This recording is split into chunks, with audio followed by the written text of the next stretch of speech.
I'll ask to our panel discussion participants to take their seats, and I'm inviting Deputy State Secretary on Digital Transformation Issues, Gatis Vozos from the Ministry of Environmental Protection and Regional Development, also Marina Volkova from Air Baltic, Head of Talent Acquisition and Development, also Paul Janssen, Director of AI Development Department at TED, Ewald Zurtans from Riga Technical University, and Ingmārs Puķis, Latvian Mobile Telephone Representative. Thank you. So, we will not have a very long discussion because our speakers were very interesting and took up more time. But well, first I'll have a surface level question. So I'll ask you to give short and concise answers. So how each of you in everyday life and professional life have faced the digitalization, and how has the accessibility of this changed your working environment? Well, I know the question is complex, but I'll ask you to be short and concise. So, well, most directly myself, I am the director of the AI development department at TED. That's the first largest effect. But the second largest effect is that it will not only take away work, but give us work. So in 40 days' time, I have only used AI for creating ideas, presentations, homepages, where we would have had a lot of resources invested in otherwise. So that's one thing. So yeah, for later on, you can network with them. So Marin, how it is for you? For me personally, as most of us, I am at the stage mentioned by Ingmars. So we have overblown expectation stage. But we're still researching, looking at what we've got, and with the tools that we have, I managed to do a lot of my work more quickly and maybe in better quality with the AI tools. So each of you can grab your own microphone. Ewald Zurtans, so we have OpenAI here in Latvia. We're a small point in that. And we are linked to AI all the time. But personally, and I can recommend this to others, for the past 6 months, I have not used Google whatsoever. I pay Perplexity and do everything much more quickly and efficiently. Yes, in my family it's the same thing. I'm still using Google, but will no longer. I think I have to say something original, but my 2 elder sons decided to study artificial intelligence and data science abroad, so I'm paying their maintenance costs there. So that's how it has affected me. So the first part was about digitalization. So I'm from public administration, and the moment that I faced this year was in the State Revenue Service, where they told us in 2 weeks how they paid these millions of euros to over 200,000 people. So what would this mean for a time when we did not have this technology? People would have to take a lot of time to actually make this happen. And our technologies are actually used in other countries. For example, Estonians used our practice. And for AI, I use it on a daily basis. Sometimes you feel lonely in public administration, and then you turn to AI, and he tries to help you in troubleshooting or conceptualize some of your thoughts you have. Wonderful example. So, Gati, I'll ask you the next question. What are the main directions of change on a national legislative level on AI use? So a lot of changes happening very rapidly, so maybe you could outline this. Well, in previous presentations from Europe, our colleagues mentioned that it would be better to focus on implementing current regulations and not thinking so much about new ones. But as entrepreneurs, we have to take into account 3 large sectors.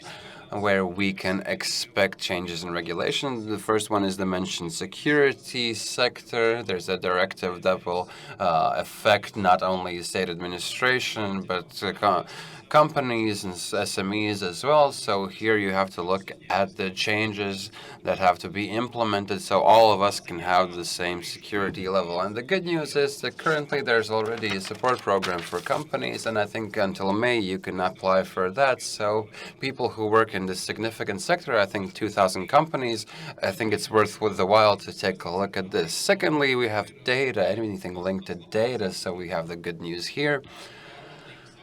Data Management Act and Data Act will come into force. It means, firstly, the first one, that state administration will have to share the data at their disposal more, not only the open data that companies can or cannot use, and the protected data as well. So and now there will be anonymized and changed slightly. So people who work in data use and data processing, definitely this will make your lives easier. And then we have the Data Act, which regulates how the industry has to provide data accessibility. So there shouldn't be a moment where we have a watch with the Garmin data and that they're only available to Garmin. So these data will have to be made available to other organizations. So there will be services provided, for example, for different health appliances and other things. And lastly, the AI Act. We have started working on that from a public administration side. There will be organizations that monitor this. But for example, people who work in HR, there will be HR systems. If you use AI there, this will be considered high risk, so you'll have to use certified systems, etc. And I see that Ingmars is already shaking his head while Gatis is saying something. So maybe I could have a clarifying question to you. So what needs do entrepreneurs have on national or regional level infrastructure in terms of AI? I won't begin, but I think everything will be fine. But on infrastructure, I think we have a lot of hardware. Here's poles, and we don't need data centers, we have networks. I think if we compare ourselves to Germans, we're in paradise in hardware. But what we don't have is people, because all the people have been bought by the Germans. And the Latvian IT field has doubled, and we can qualify 45K people as IT specialists, and it will again be doubled. And all of them are bought by Gatis, because the state administration is digitizing aggressively, and we don't have to whine too much, because we are very well off in terms of public administration in this field. And we have these large foreign manufacturers and value adders, and we have nothing left for ourselves. And that's the trouble we have. So we don't really have the people nor the companies that would operate in this field. So firstly, what we will lack is people, not hardware. And this is a challenge that companies have to face and try to re-qualify their current employees. Ewald, you've taken to the mic, so you have a comment. So I had a question on students and universities. Well, I can actually beg to differ on hardware, because hardware has significantly changed over the past 5-10 years, and we might actually need something else that we had in the past. Of course, what TED has is good.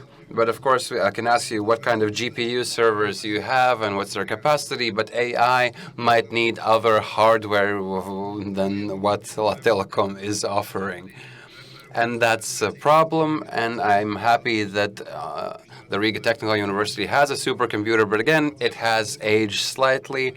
But the Technical University is trying to improve it and themselves. But yes, I can completely agree on the people perspective. So we're in a situation where we invest in budget spots for students, and there are people who are capable of training these young professionals at the technical university, but we essentially prepare them for someone else. Essentially, we're a cheap labor producing country that exports these people. So that's a good example. But returning to people, Marina, what are the external challenges of recruiting these people when digital skills are actually a necessity in everyday work? Well, yesterday I asked my recruitment team how hard it is to recruit people with digital skills. I asked them to rank it 1 to 5, so 1 being it's impossible and 5 being easy game. And their evaluation was 3. So maybe they were quite cautious. And when asked for comments, everybody faces the wall that they can't overcome of knowing specific technological skills. So base knowledge is not really a problem right now. Overall, it will be hard for me to comment on specific challenges because aviation is a very specific field where we need very specific selective knowledge that we are actually competing with European employers, not only local employers. So, and I talk to directors that look for new members in their teams. They are actually quite used to for that we Air Baltic train people in the workplace. But what is most necessary is with the wish to work and a good head on their shoulder. If you have that, we'll teach you the rest. Well, wonderful comment. And in the meantime, all the people have answered in Slido on external factors. So, Pauls, I have a question to you. What, besides these, are external factors you could comment on the results of this survey? So, what impedes on this? So, definitely, I will agree that the first answer, as the skill level, is too low. And here we're talking about digitalization projects on a state level with great funding, which is spent very, very slowly. I think we had 40 years for these projects, which is quite sad because we should be capable of investing into the training of our own employees. So if you have a head, yes, good, we'll teach you. So what we have on top, bureaucracy, if we compare it on a global level, well, America is ahead of us. They don't have GDPR. So they can do bigger things, take more risks. We are simply not allowed. Maybe we don't even want to, because we are quite private people and we want our data to be safe. And what else?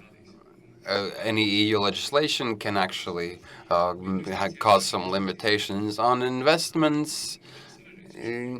Well, yes, the IT project is quite complex on a bureaucratic level, and we can't really do anything about it. And we can't always sponsor it ourselves. And I think Elvis mentioned that the bureaucracy is important. That's a good comment from today. But unfortunately, our discussion is very short, so we can't really dive very deep into these topics. But now, please, dear listeners, answer the second question on internal challenges. So, which of these is the most significant internal challenge in digitalizing your companies in Latvia? So moving on to the second topic of our discussion, but remember you can network after the conference and keep on asking questions to each other. And Guts, in my bubble, this is a topical question. What practical improvements are planned to continue to digitalize state services for companies? For example, not having to give the same data over and over again to different institutions? Well, firstly, from our side, from the Regional Development and Environment Ministry, if there are still places where you are demanded the same data twice, just send it to us, because we are trying to clear out these types of cases, but this has almost become urban folklore, so we say that it's very hard, but we will try to help. So from our side, uh, in state legislation is stated that this cannot be done. And at the same time, we're working on improving the types and platforms, how data is exchanged among institutions. In older technologies, you had to have individual services, and while lawyers approve and harmonize certain things, it can take a year and a half. So now we're creating a platform where we could more flexibly and effectively create these statewide connections, and it will be based on a smart contract basis. So there's an agreement, and data circulation begins. So here we are already connecting the main registers so that this platform can be a one-stop data circulation place. And that pertains to the private sector, so that's a practical thing. But what the state is doing currently, this new initiative period is starting for improving their services, so we are looking for recommendations from institutions. Okay, from a state perspective, okay. But from a private perspective, from a company perspective, how important is for the states to implement AI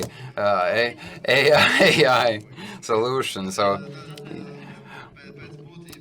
So generally, we are offering different companies different solutions. For example, working with TED, we have chatbots, call center systems, and in Latvia, we can see that companies are scared of technologies like these because you do not want to be the first one to implement this in the sector, and then you look if someone has done this before. If you're the first one, you say, no, thank you, although abroad everybody's using these tools. And if we involve AI in the call center, I will not need 10 managers. I'll just need one manager for 150 employees. And they're scared. They don't want to change anything. You'll have to move people to different departments. So we'll do it as we do it now, and we'll spend the money as we do it now. And people don't really have the drive for change. But of course, not all is as bad as it seems. For example, I can ask Ted then. So, Pauls, what is the good practice in terms of digitalization and AI tool implementation? Well, the first thing that I can recommend is this third part, which is providing training materials that are suitable. So all employees have Latvian language materials, a lot of resources in English, but they are all scattered, that you have to have an internal flow, an internal group, an internal site, or whatever it may be, where we can show this. So a simple question, how many of you use AI every day, ChatGPT, for example? So there's a problem, because 40%, that MIT's research shows that there's a 40% improvement in work efficiency. So when you start working, don't use the free version. That will not do any good. Well, I could differ here, but we'll talk about that later.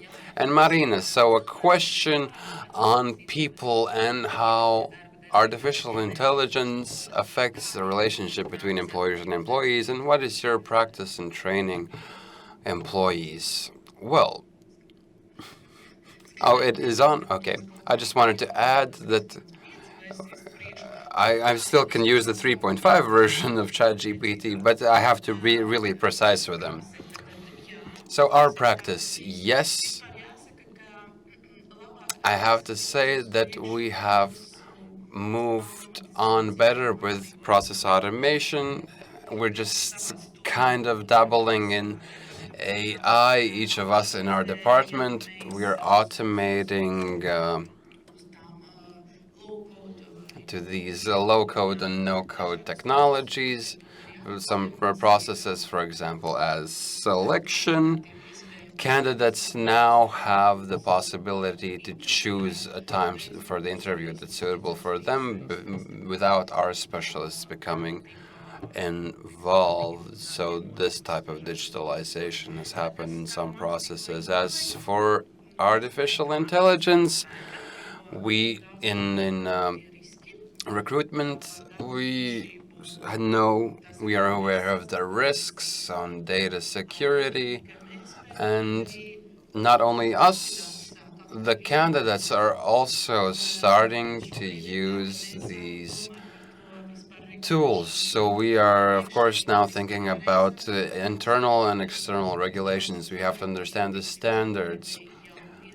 A lot of people sent us pictures that have already been processed, edited. So a question is how well we can recognize a person and if we will allow this, and actually CV updating or improvement through ChatGPT. So we will have to base our recruitment on and selection on practical exercises.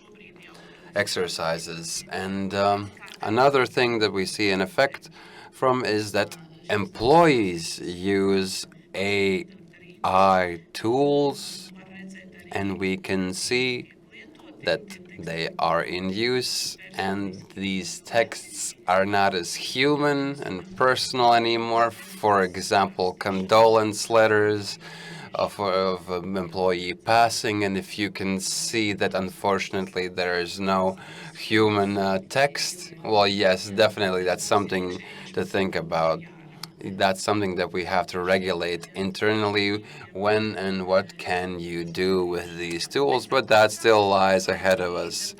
We are training people. Our IT security team reacted quickly, made a webinar where they explained what are the security risks, what should be taken into account.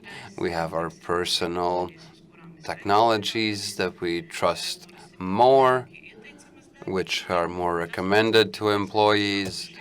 And what we just started is our leader training on the use of AI tools, and we'll continue with all other employees. And again, people, I would like to remind you that the audience will be able to ask questions with a microphone and in Slido. So there's a specific section for questions. So Ingmar, you're a large company. What do you think is a way you can help others to close this gap in technology? So how can you support other companies that are not doing so well in digitalization? Well, definitely, because we are a rather small country, and we should not act like we were a big country. We should be in France. And some years ago, we understood that we are an introvert organization. We are a bit arrogant, maybe. So we started to train our extrovert muscles, and we started speaking and meeting people. And we have noticed that we are so big that any improvement in our national economy actually is beneficial for us. So we need to make friends.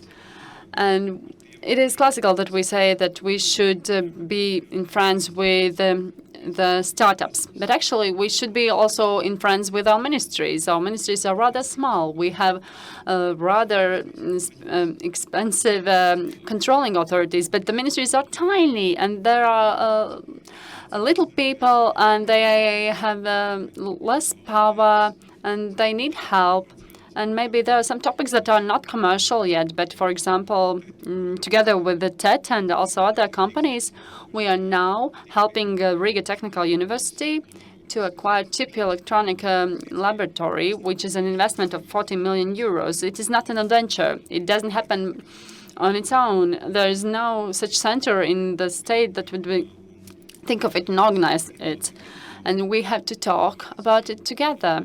This also relates to our innovation environment, because this is a cultural challenge. It is our tradition to do what we know, but actually each organization has this indicator affordable loss, where we should identify the employees who would be ready to work under certain depression circumstances. They could work without certain goals, without knowing the next task. But if this person would not do that, then we would actually arrive at a situation where we would copy something that other nations do. But before we start asking the questions asked by our viewers, what are your suggestions for successful digital transition? And maybe all of you can share your ideas on this. Well, first thing is to find the people who dig, who would look after the events in the world, and who would like to know how to use this and to use technology not only for your slogans but also for your actual work. So, for example, here, 1 hour or 2 hours a week, I will learn how to use some new technology. Well, this was a good saying, and also our company, we're trying to do that internally, but in everyday practice, we see that it requires a lot of time for a regular employee, and some sort of expert advice is needed. And I'm very happy to see that there is a special department at TED and an expert who can help to study the number of solutions, because there are hundreds of them, and it is necessary to understand what our needs actually are. And the other thing that we in our company have experienced is that we should promote the learning culture. What Paul's already said, that we should help people to understand how important learning is and why it should be done today. Because there are also people for whom it is more difficult to accept some change, of course. And Ewald, yes, in Latvia there is some distinct feature, a feature that differs us from others. For example, you can take whatever decision you can, but all decisions will be reapproved by the board. So it is a super slow process. This could be improved. A bit more budget for the innovation department and a bit more authority to take their own decisions. And nowadays, when it is a slow process, there are many solutions sold to companies, artificial intelligence, and now with ChatGPT and some shell products, there are some, well, not very serious products. You should be very careful about whom you're speaking to. Ingemar, maybe you have some commentary about those boards I will just mentioned. But one of my last year's products, delegation of productivity, well, our company, the Latvian Mobile Telephone, is a very conservative company, and our procurements, they range from national defense and NATO procurements to some Teletubby stuff. Well, actually, as the company grows, we have actually we need to distribute the responsibilities, and there are some issues that are not in the competence of the board. Well, definitely, and we'll have to save the head of innovation department, because otherwise they will liquidate him. I have seen it for several times in my life. It is critically important for innovation process to be anchored in the financial department, technological department, accounting department, because otherwise they will eliminate them. But I have another recommendation. Do not read this index. This is my suggestion. It is complete rubbish. And any survey in which, well, this is sort of masochism. We are creating surveys and difficult surveys about how corruption is active in Latvia, and then we send those results to Europe, and then we see, oh no, we look so bad on that background. But if these data come from your surveys, this is moral statistics. This is terrible. It is not related to anything. We have conducted several comparative indices that differ actually 3 times. And using of cloud computing services actually differ 3 times from the actual results. And these are only the data coming from Latvia. And this, please remember that survey data is not valid, and do not bring yourself to depression by reading such unqualitative data.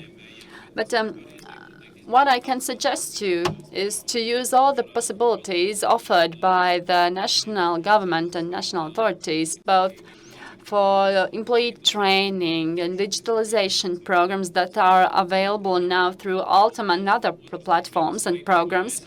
And the other thing, and also Ingmar said, that we should be in friends.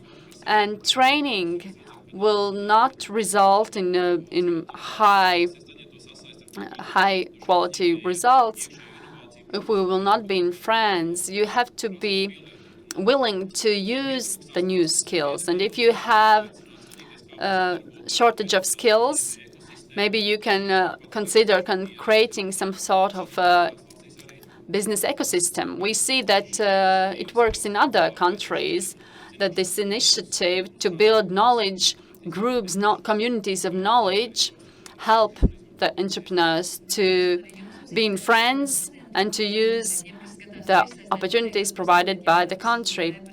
And you will have the possibility to continue this discussion during the lunch break. And those of you who watch us online can ask your questions on the Slido platform. And in the panel discussion, we had Gatis Ozos from the Ministry of Environmental Protection and Regional Development, Marina Volkova from Air Baltic, Pauls Jansons from TET, Eva Surtans, Riga Technical University, Ingmars Puitis from Latvian Mobile Telephone. And I'm saying a big thank you to all of you today.